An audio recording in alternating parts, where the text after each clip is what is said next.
dimuat oleh semua media bergengsi dan seterusnya. Halo, kemarin mereka baru pertemuan di Washington, ASEAN US Summit. Saya sudah tulis dulu di sini. 15 Februari 2016 hal itu dilakukan juga oleh ASEAN. Apa artinya? Pertemuan kemarin di Washington, ASEAN US Summit. Artinya apa? Amerika sedang mempertahankan cengkeramannya di ASEAN. Saya sudah tulis dulu itu ya. 15 Februari 2016 mereka laksanakan itu. ASEAN US Summit. Tapi poinnya ini, Trans-Pacific Partnership namanya. Trans-Pacific Partnership. Makanya saya menyebutnya sebagai ya Global Corporate Coup, kudeta korporasi global.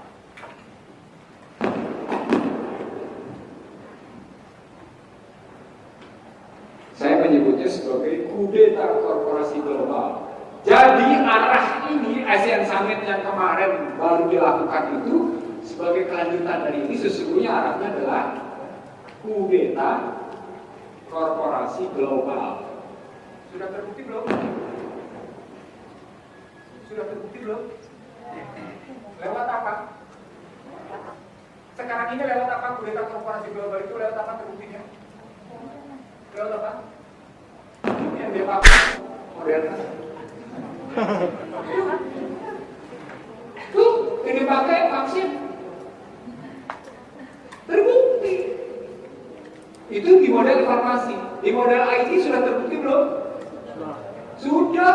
Anda nggak punya pilihan untuk main-main cuma 5 perusahaan. Anda berhadapan dengan Apple, Anda berhadapan dengan Google, Anda berhadapan dengan Meta, Anda berhadapan dengan yang namanya Tesla, Anda berhadapan. Nggak lebih cuma 7. Farmasi juga nggak lebih cuma 7. Kudeta mereka. Anda nggak punya pilihan. Kalau ada dibunuh sama mereka. Apa indikatornya tuh? Elon Musk beli Twitter hanya dalam rangka ada persoalan pemalsuan. Elon Musk langsung bilang, oh kita hold on dulu, kita tunda dulu transaksi. Gue mau bukti dulu berapa banyak pemalsuan data yang ada di dalam rangka Twitter. Menarik ya? Tetapi ada tetapinya. Ada peristiwa yang kemudian berlanjut dari 2015. Saudara sekalian, ini selembar ini satu buku nih. Lalu ditulis. Karena dia berlangsung hingga hari ini yang ini. Black Monday 24 Agustus. Black Monday 24 Agustus 2015 adalah dipukulnya pasar saham Shanghai yang tujuannya memukul nilai tukar Cina dan cadangan devisa Cina. Tapi di Shanghai ternyata yang lain bukan hanya Cina. Memang sejumlah konglomerat kepukul habis-habisan. Hanya dalam hitungan 2-3 jam kekayaannya ambruk triliunan yuan. RMB ambruk triliunan bukan 100 miliar. Dipukul habis-habisan. Tapi negaranya tertekan. Apa indikatornya? Cadangan devisanya berkurang sedikit, surat utangnya dari 1,4 triliun US dollar cuma berkurang menjadi 1,1 triliun US dollar.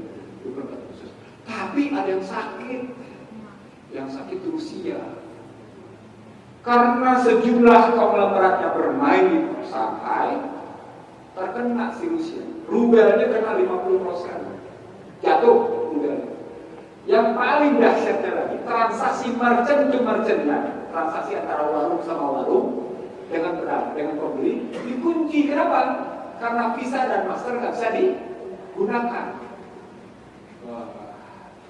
Belajar dari peristiwa itu lewat perang Ukraina, mereka bilang, oke, kata Rusia sama Cina. Makanya si Bang Bim panjang presentasi saya di sini.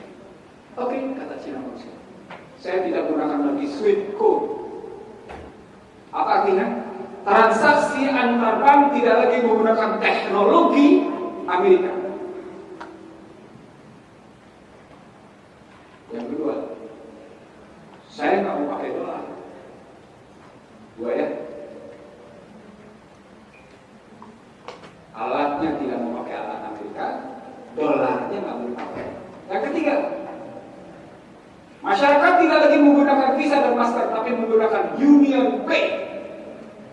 Cina punya transaksi sendiri, Rusia punya transaksi sendiri di sistem pembayarannya. Apa artinya? Perang Ukraina bukan sekedar perang alutsista, bukan cuma sekedar invasi, itu perang di sana. Apa itu di sana? Satelit. Di situ muncul kasih sayang. Bukan hari ini, orang baru ngomong sekarang, baru seminggu ini orang baru ngomong. Perang Ukraina Rusia akan panjang, misalnya dulu sih ngomong sudah sekitar 2 bulan. Ini perang akan panjang karena melibatkan satelit. Mau ngalahkan atau kira-kira? Kan Ukraina belakang NATO kan? Oke, mau ngalahkan kira-kira? Enggak. Sekarang saya tanya balik, Rusia ini mau ngalahkan? Enggak. Tambah panjang kalau begitu. Nah, ini di era Obama. Begini hasil. Inilah perang. Perang perdagangan, perang nilai tukar, perang ICT, cyber war yang sekarang. Naikin sedikit ya. Atasnya sedikit. Nah, terus. Oh, perang ekonomi. Ini yang kemarin digunakan oleh Joe Biden. New World Order, tatanan dunia baru, berlanjut goes on, melawan Belt and Road Initiative. Dalam konstruksi sistem, dia adalah Bank Dunia bersama Asian Development Bank melawan New Development Bank AIIB, Asian Infrastructure Investment Banking. Inilah perang ideologi ekonomi. Saya tanya balik sama Anda, seru nggak? Seru banget. Pertanyaan berikutnya kalau begitu, Indonesia di mana?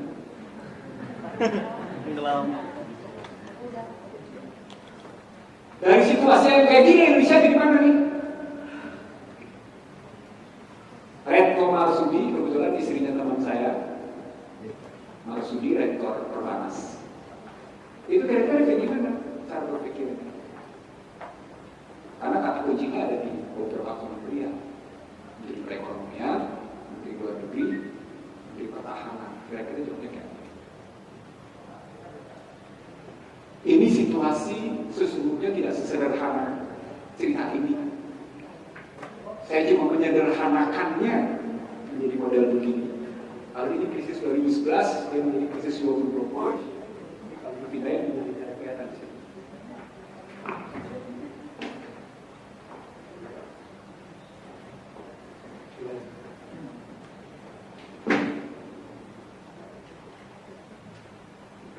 Ininya jadi pindah ini mas, ininya geser. Ininya, ini salah. Terus ke salah. Ini kan krisis 2020.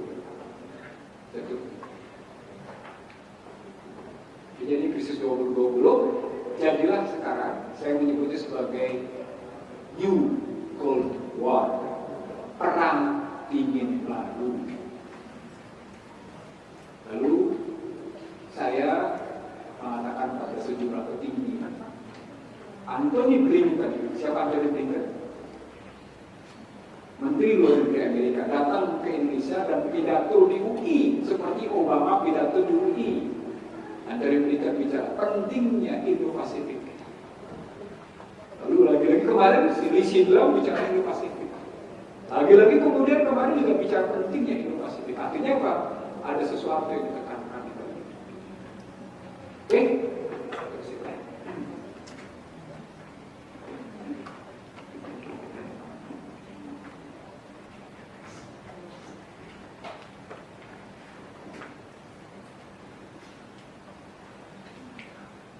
Kawan sekalian, Mas masuk ke gambar berikutnya.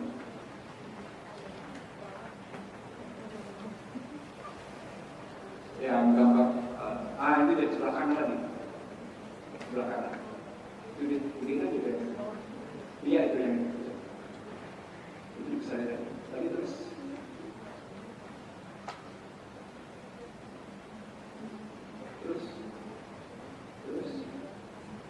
Bawah ini.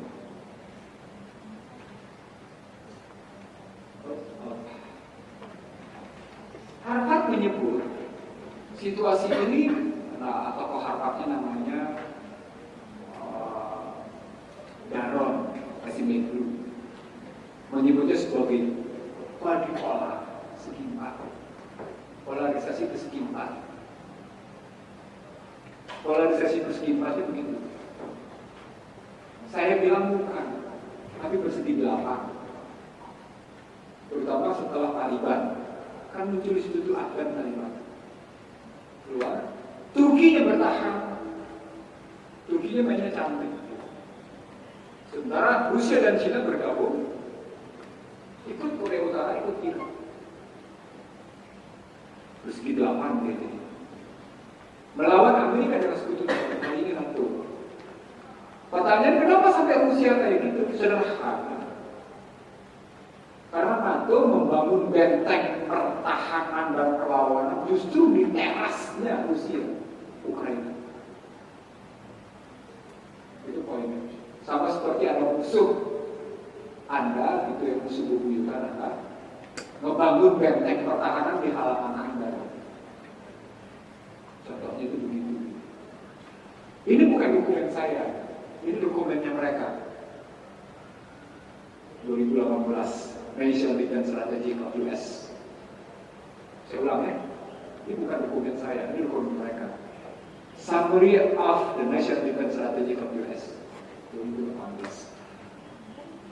Saudara sekalian, dokumen ini yang saya pakai ketika Habib Rizik pulang dari Mekah untuk menunjuk situasi di Indonesia. Ini menarik kalau bikin analisis ini kan. Cuma terkadang kebanyakan para ulama besar, para keisar, tapi besarnya dia tidak paham.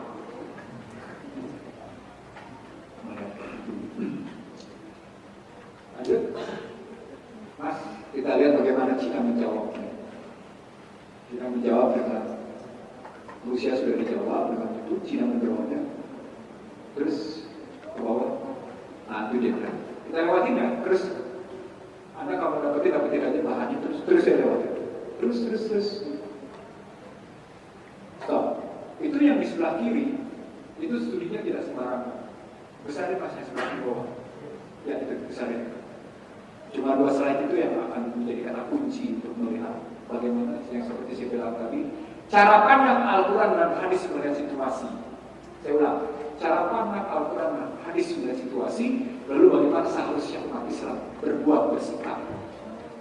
Seperti tergagap-gagapnya umat Islam menghadapi vaksin dan COVID, jika kebanyakan penganutnya malah mengikuti protokol-protokol Yahudi, tidak protokol Rasulullah.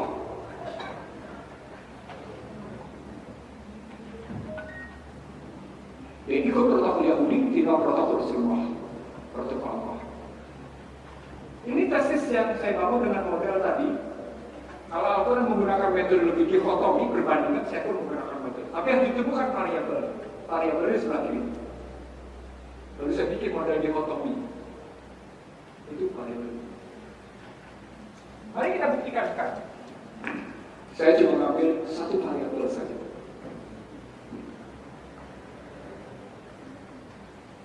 Karena variabel satu ini saja panjang.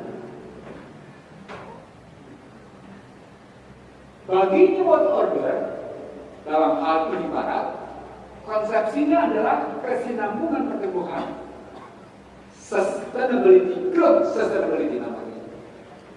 Kalau pakai bahasa keren mereka, growth sustainability.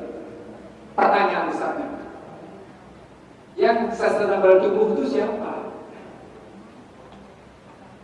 Kenapa pertanyaan siapa? Karena pertanyaan berikutnya adalah untuk bisa menjadi growth sustainable, pertumbuhan itu satu kesinambungan pertumbuhan, kalian harus utang, kalian harus menerima investasi asing, kalian harus impor, sama seperti kita impor minyak, sama seperti kita impor pangan, sama seperti kita impor investasi, sama seperti yang dilakukan oleh Sri Mulyani, minjem utang.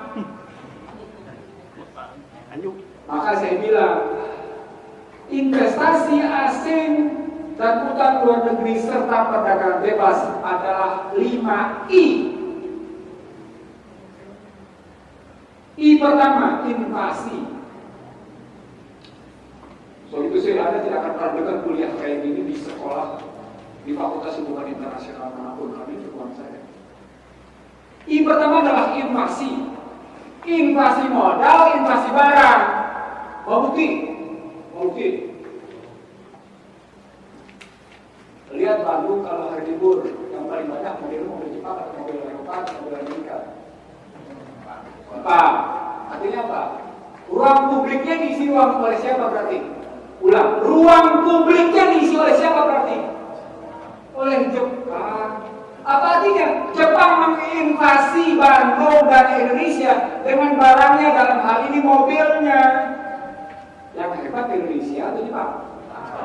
Tuh, baru satu tuh barang. Itu namanya invasi.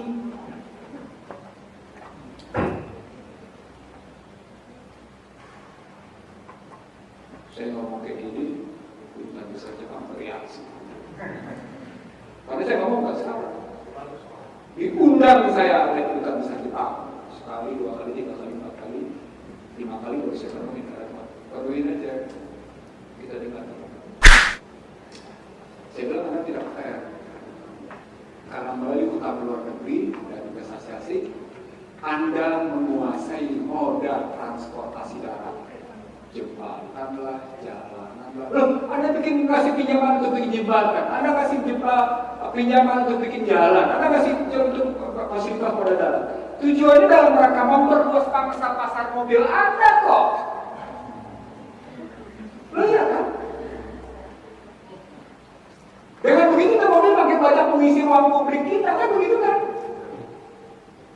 Dia gitu. Ngomongnya di Grand Hyatt, di tiktok sambil melihat air mencerat di air. Ngomongnya di situ.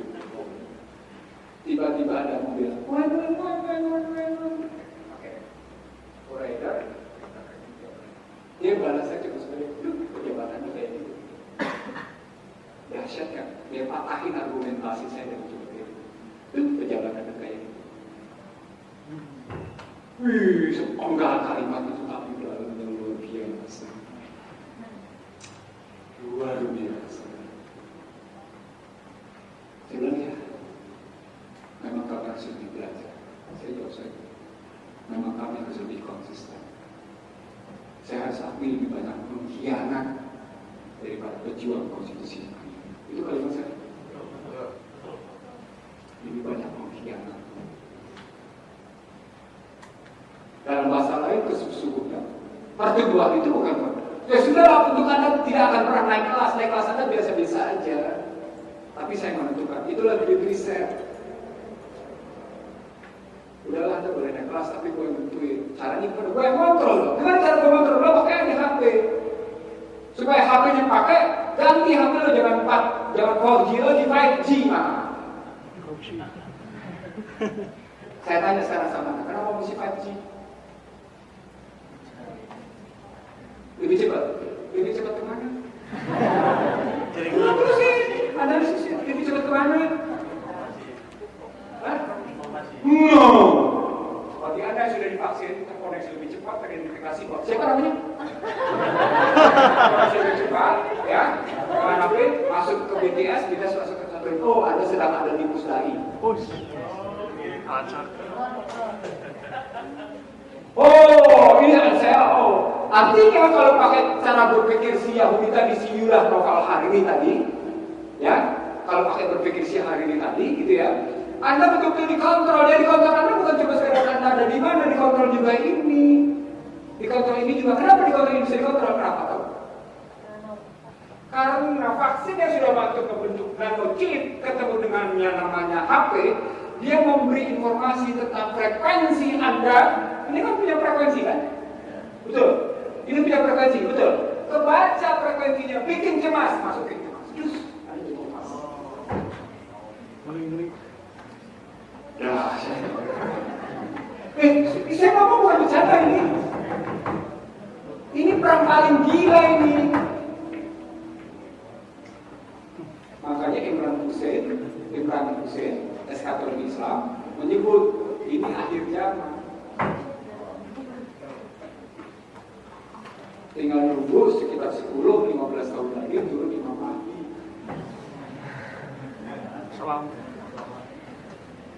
Kalau saya memperkirakan sekitar 15 tahun. 23-5 ketika Cina langsung head-to-headnya secara keras. Karena dalam dokumen yang saya punya 23-50 itu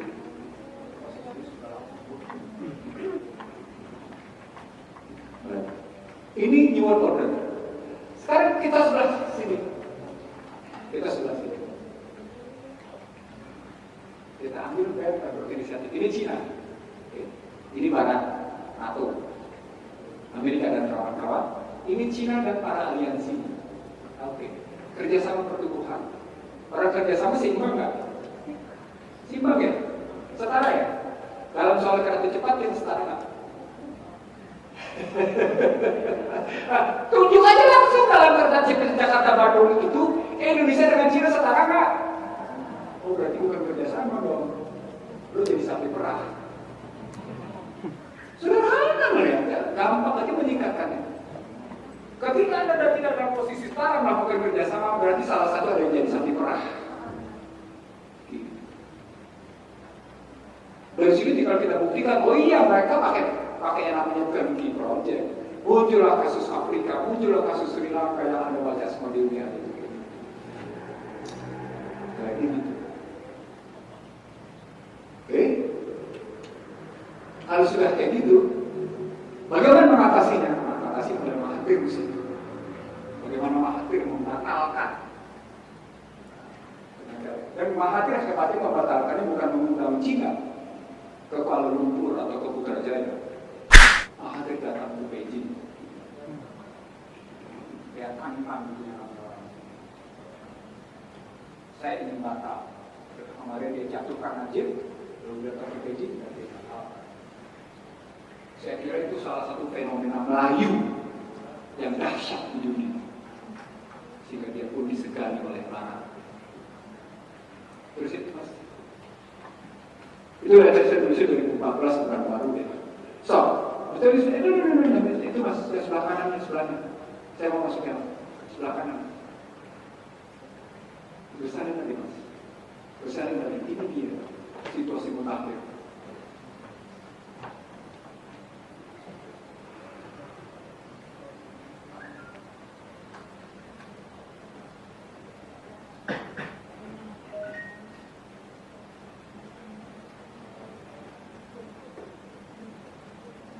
Salah satu bentuk kinerja Turki yang paling menarik adalah ketika dia maki-maki Benyamin Netanyahu. Tahu Benyamin Netanyahu siapa? Perdana Menteri Israel. Kaget semua di panggung internasional. Erdogan memaki-maki Benyamin Netanyahu sebagai pembunuh. Ada orang yang pernah melakukan kayak gitu sebelumnya? Ada. Siapa namanya? Hugo Chavez di sidang umum PBB menyatakan jatuh Paulus sebagai devil. You are the devil. Akibatnya ketika Hugo Chavez turun ke Washington, sama seperti Joko Widodo datang ke Maryland, tidak ada nyambung. Tidak ada. Joko Widodo tidak nyambut kecuali protokol AS. Tidak ada Kementerian Luar Negeri, tidak ada Kementerian Perdagangan, tidak ada Kementerian Keuangan, tidak ada Menteri Pertahanan, tidak juga Wakil Presiden, tidak juga Presiden. Yang datang protokol sama di mana Pak? Janitor. Tahu janitor? Nanti masuk ya materinya di janitor belakangan. Turki menunjukkan itu parah nih si Amerika. Kabur nggak? Erhard ketika Amerika marah. Enggak tuh, dia datangnya ke Washington. Dia datangnya cipika-cipiki, tapi dia tidak ngomongin soal maki-maki si Benyamin Netanyahu. Itu hebatnya kan. Marah lagi yang namanya NATO. Kenapa? Karena Turki membeli SS-24 rudal. Wah, marah lagi. Dia datangnya mati. Saya punya kepentingan untuk menjaga. khawatir saya tetap bagian dari NATO. Iya kan? Itu kinerja Jakarta. Yang paling gila, yang paling mutakhir kemarin sebulan itu Ramadan, dia mau dijatuhkan oleh tentara dan polisi, sejumlah politisi sebelumnya gitu ya. Dia bantai semua yang menjatuhkan dia potong 2 generasi. Jadi semua pengkhianat Turki yang berkiblat ke barat dibantai sama Erdogan, dicopot dari jabatan. Ya, di sini. Saya kira Indonesia juga berhenti kayak gitu. Potong sekian generasi. Generasi macam saya sudahlah, nggak usah mikir soal jabatan gitu loh. Sudahlah mikir tentang kiamat aja, mikir tentang husnul khotimah sama bisa kalian aja. Ini nggak usah mikir soal jabatan, ada lah. Tapi Anda mesti berilmu, mesti berkompetensi, bukan kemudian ilmunya cuma ilmu megang gadget sebagai pengganti Al-Quran. Nggak boleh. Loh, Anda pegang gadget sebagai pengganti Al-Quran. Ini omong saya sederhana, maknanya dalam. Anda menjadikan gadget sebagai kuda lintas. Loh iya kok.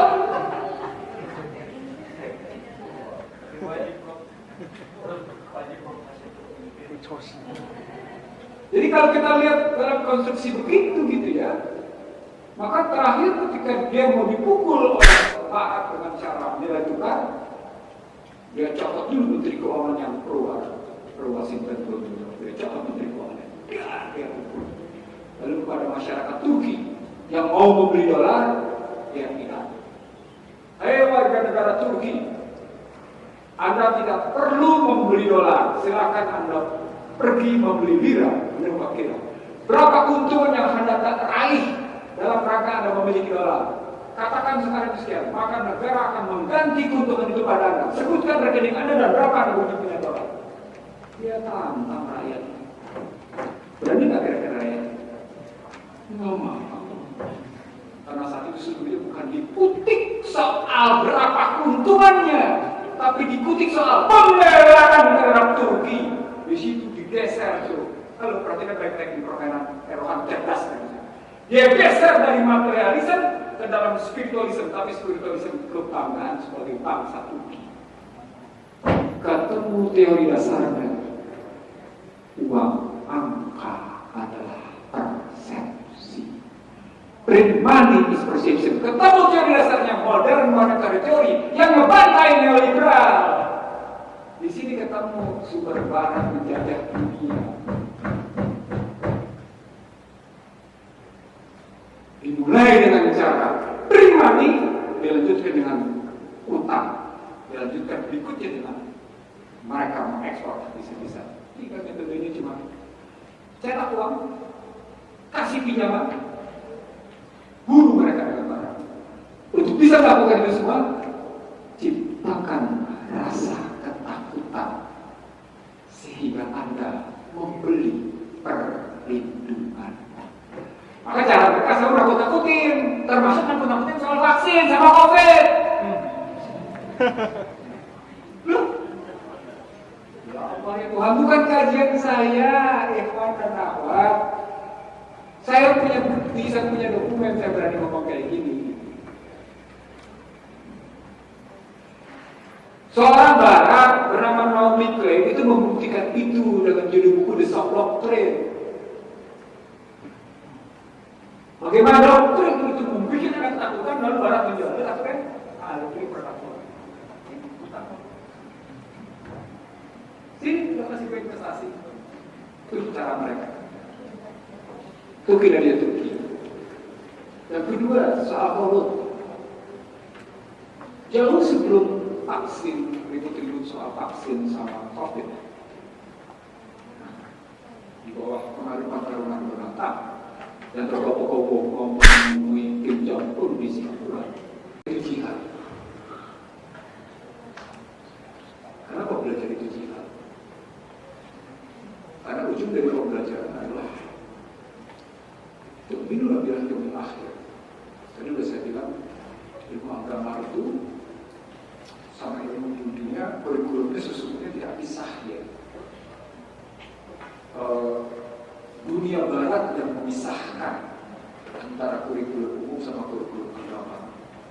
Antara model pembelajaran sesungguhnya itu adalah model pembelajaran menurut Islam dengan basis iqra, dengan basis ibrah, dengan basis tadabbur, dengan basis tilawah.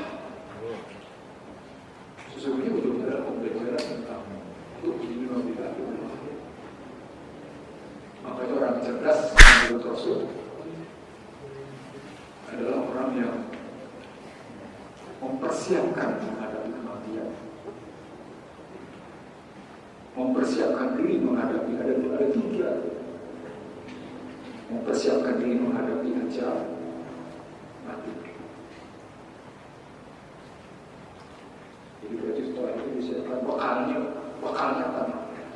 Lalu berikutnya memang di ajalnya khususnya sendiri disiapkan dengan baik. Dua tuh. Yang ketiga, persiapannya akhirnya. Tadi ketemunya dengan Al-Imam Al-Qurtubi kalau dia bisa mengatakan bahwa selama tindakannya di hari ke hari, jam ke jam, menit ke menit, detik ke detik sesungguhnya dilakukan dengan ihsan. Apa itu? Tindakannya seolah dikendalikan, seolah di matanya ada Al-Quran yang membimbingnya. Baru ketemu tuh bagaimana bersiap menghadapi ajal, bagaimana bersiap membawa bekal. Demikian sikap ihsan, sikap menghadapi ajal, sikap membawa bekal hijrah.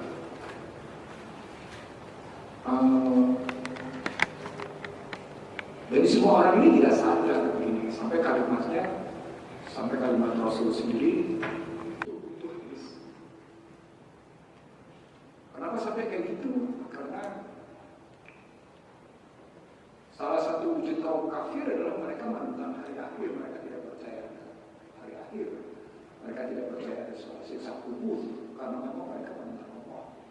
Makanya mereka tadi tuh bilang beliau akhir. Dan itu memerlukan pembelajaran secara konsisten. Pembelajaran ini nggak boleh sepotong, nggak bisa sepotong. Qanaah yang kita lakukan, istiqomah yang kita lakukan, itu membekal karakter. Nih saya menjadi berbagi ya dari apa yang saya pelajari, dari apa yang saya lihat. Qanaah dan istiqomah yang kita lakukan setahap demi setahap, detik demi detik, menit demi menit, jam demi jam, hari demi hari, bulan demi bulan, dan seterusnya. Dia akan membentuk kesabaran. Jadi pertama sikap qanaah, istiqomah dulu atas sesuatu, baru dia membentuk kesabaran. Apa itu sabar? Sikap tangguh dan teguh menghadapi cobaan. Tangguh dan teguh menghadapi cobaan. Jika karena istiqomah sudah berhasil membentuk sabar, dan ini terus-menerus dilakukan, dia akan berakhir dengan sikap ikhlas. Ketemu untuk perintahnya, kalau kamu memberi, baik dalam keadaan cukup atau dalam keadaan sedikit, tangan kiri nggak boleh tahu. Motifnya adalah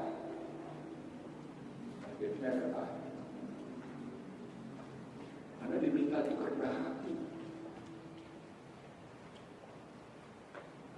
Tapi poinnya sesungguhnya bukan cuma sekedar kita rendah hati, Anda diminta untuk pandai-pandai menghargai dan menghormati orang yang ada di bawah, di posisi menerima sedekah Anda, menerima infak Anda. Saya ambil contoh.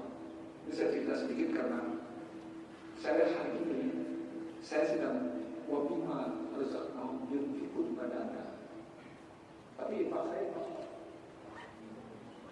ilmu. Saya sedang berinfak ilmu. dan beritahu ilmu ini saya tidak berharap apa-apa. Saya tidak berharap apa-apa. Mau tahu hasilnya? Mau tahu? Saya tanya sebagai diri saya ya. Tidak, usia saya berapa kira-kira? Jangan melihat dana.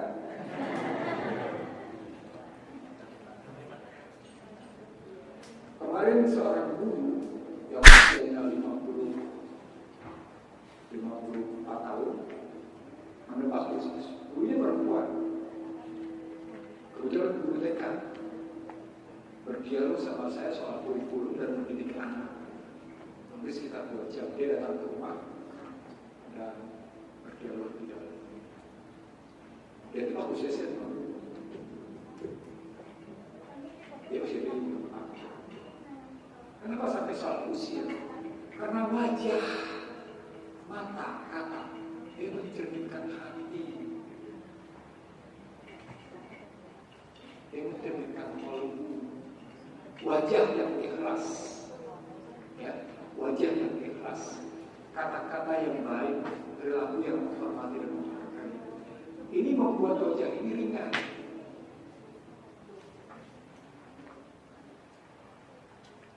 Tetap menghormati dan menghargai. Ringan sekali.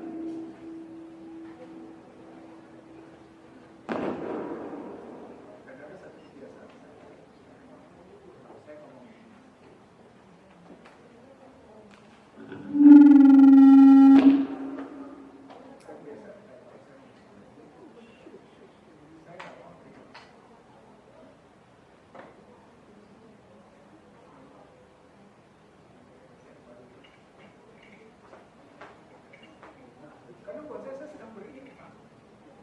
Jadi saya tidak layak menerima.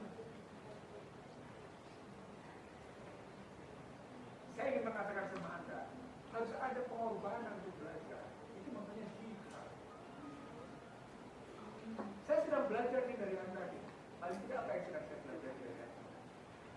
Saya sedang belajar bagaimana masyarakat seperti Anda merespon situasi secara formal di level internasional, di level regional dan nasional.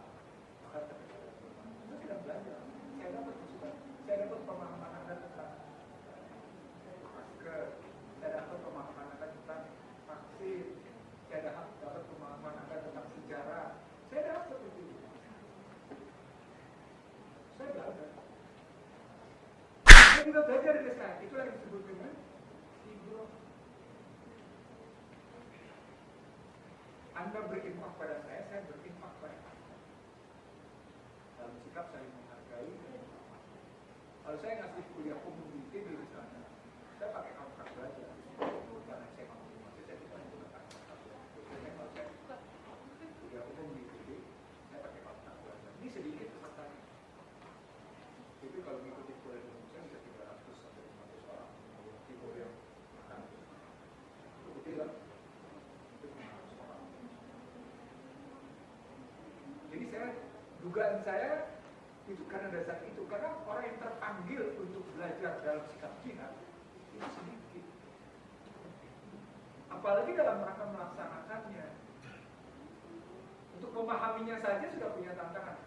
Pertanyaan kita deh, pertanyaan ke ibadah apa?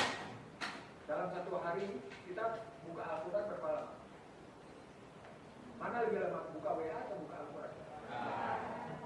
Kita salah satu bukti itu. Kalau buka Al-Quran kelamaan tentu enggak. Sarafnya dilemahkan. Terutama di sini. Saat itu sesungguhnya Anda sedang dipancing kemudian melawan dan memori. Itu salah satu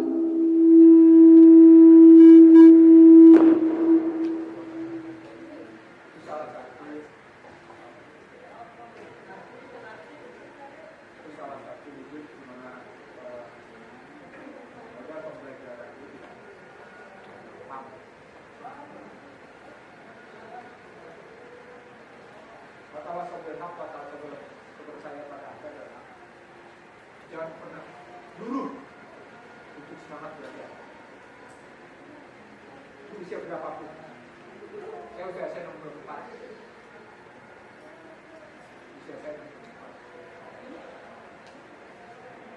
Saya tidak pernah dulu untuk belajar. Nah, kenapa? Karena pada hakikatnya kita yang butuh Allah atau Allah yang butuh kita. Kalau kita butuh Allah, sudah cukup. Kalau kita butuh Allah, maka sesungguhnya dalam diri kita tidak akan pernah berhenti mencari kebenaran. Kita tidak akan pernah berhenti mencari kebenaran. Sementara yang namanya kebenaran itu punya bobot. Tadi pada teman-teman yang ngobrol saya di sebelah, orang membaca Al-Quran itu tergantung sekali pada ilmunya. Kalau ilmu anak SMP kelas 3 sama apa dengan anak SMA baca Quran juga kelas 3 SMA sama kelas 3 SMP sama nggak? Beda. Ada sekolah hukum sama anak pesantren baca Quran beda. Sekarang ada anak sekolah hukum tapi juga belajar tentang Al-Quran. Dia baca. Sama nggak ilmu sama anak pesantren aja? Beda. Itu yang saya bilang, jangan pernah berhenti menghentikan semangat itu. Karena salah satu bentuk yang akan dimintakan adalah apa yang kita perjuangkan dalam kehidupan anak kita. Makanya kita perjuangkan adalah belajar untuk menegakkan ajaran. Itu tadi intan serba dan seluruh. Di kalimat kedua yang paling wa yusabit akdam,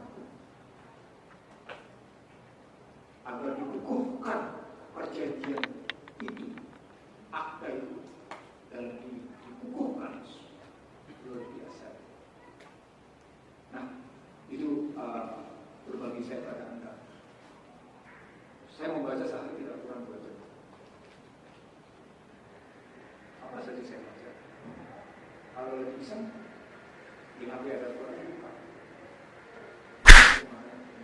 Bisa aja sekarang bisa. Terkadang terganggu juga oleh hal-hal yang negatif dalam hati.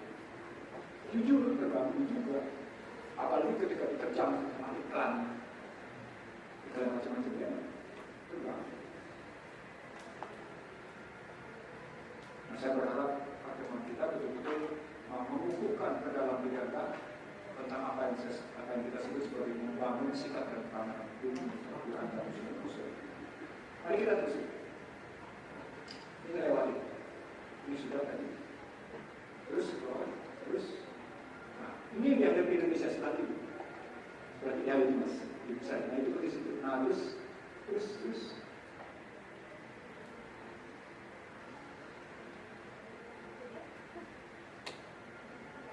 Yang Joko Widodo mau jual itu kan cuma sekedar. Dan kemarin dia ngomong sama Elon Musk. Itu kan cuma sekedar mau jual nikel dengan smelternya kan? Nikel dengan hasil smelternya. Pada buktinya udah satu. Kalau kita pakai nikel terbaik di dunia dengan kualitas terbaik, saya pernah ke Sulawesi, ke tambang nikelnya dulu namanya, nama perusahaannya sekarang Ali, salah satu pemilik tambang nikel terbesar di Indonesia. Tapi sekarang Ali dikalahkan oleh Cina. Kawasan Sulawesi Tenggara sampai ke Halmahera. Nama perusahaannya Gold Dragon. Nikel Indonesia FDNI. Itu Hong Kong. Tapi saya tidak tahu, tapi poinnya adalah ya Indonesia salah. Dan ini butuh satu problem itu. Dan seterusnya sampai ke bawah. Masalah ini menunjukkan bahwa kita punya masalah perekonomian tidak ringan. Sekarang ada bikin kotak segitiga. Ini segitiga di catatan. Segitiganya sama sisi ya. Ini segitiga sama sisi. Oke. Ini untuk menunjukkan saya ingin membuktikan ekonomi Indonesia rapuh dalam teori yang saya bangun. Puncaknya adalah nilai tukar. Sudah puncaknya nilai tukar, exchange rate namanya kalau pakai bahasa kerennya exchange rate.